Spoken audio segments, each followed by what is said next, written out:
దేశవ్యాప్తంగా ఉత్కంఠ రేపిన మరాఠీ ఎన్నికలు ఎట్టకేలకు ముగిశాయి. ఫలితాలు కూడా వచ్చేశాయి. కానీ విని ఎరుగని రీతిలో మహాయుతి కూటమి ప్రభంజనం సృష్టించింది. ఏకంగా 288 సీట్లకు గాను 220 సీట్లకు పైగా కైవసం చేసుకొని సంచలన విజయాన్ని నమోదు చేసింది.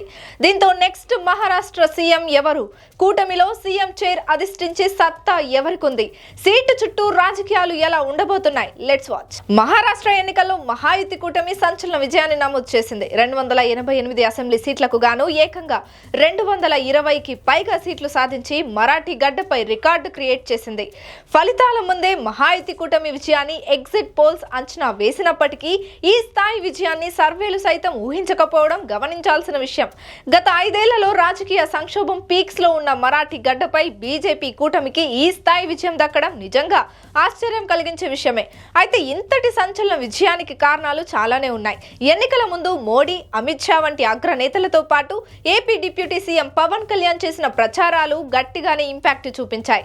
అంతేకాకుండా మహాయుతి కూటమి ప్రకటించిన హామీలు కూడా అక్కడి ప్రజలను ఆకర్షించడంలో కీ రోల్ పోషించాయి. ఇక ఆల్రెడీ మహారాష్ట్రలో శివసేన షిండే వర్గం అధికారంలో ఉండడంతో ప్రస్తుతం అమలవుతున్న పథకాలతో పాటు కొత్త పథకాలను కూడా ప్రకటించడంతో మరాఠీలు మార్పు కంటే ఉన్న అధికారం వైపే మొగ్గు చూపారు. ఇలా ఎన్నో అంశాలు మహాయుతి కూటమి విజయానికి బాటలు వేశాయి. అయితే గెలిచిన మహాయుతి కూటమికి ఇప్పుడే అసలు సమస్య మొదలవుతుందని విశ్లేషకులు అభిప్రాయపడుతున్నారు. మహాయుతి కూటమిలో శివసేన షిండే వర్గం, ఎన్సీపీ అజిత్ పవార్ వర్గం, బీజేపీ వంటి అగ్ర పార్టీలు ఉన్నాయి.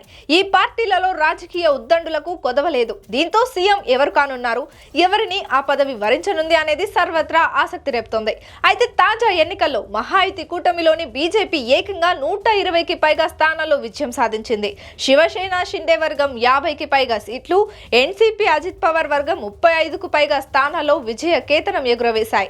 దీంతో సీఎం చైర్ ను అధిష్ఠించే అవకాశం బీజేపీ నేతలకే ఎక్కువగా ఉందని పొలిటికల్ పండిట్స్ చెప్తున్న మాట. బీజేపీ నుంచి ప్రధానంగా సీఎం రేస్ లో దేవేందర్ ఫడ్నవీస్ ఎక్కువగా వినిపిస్తోంది. అధిష్టానం కూడా ఆయన వైపే మొగ్గు చూపే అవకాశం ఉన్నట్లు తెలుస్తోంది. పైగా ఆయన తర్వాత మహారాష్ట్రలో బలమైన నేత కూడా లేకపోవడం ఫడ్నవీస్ కు కలిసి వచ్చే అంశమని చెప్తున్నారు విశ్లేషకులు.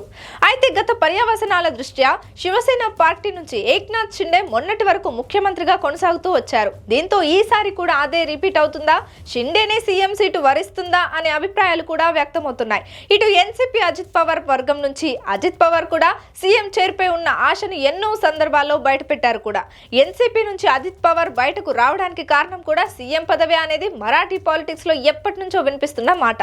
ఈ నేపథ్యంలో సీఎం సీటుపై పొలిటికల్ హీట్ రగులుకొనే అవకాశం లేకపోలేదు.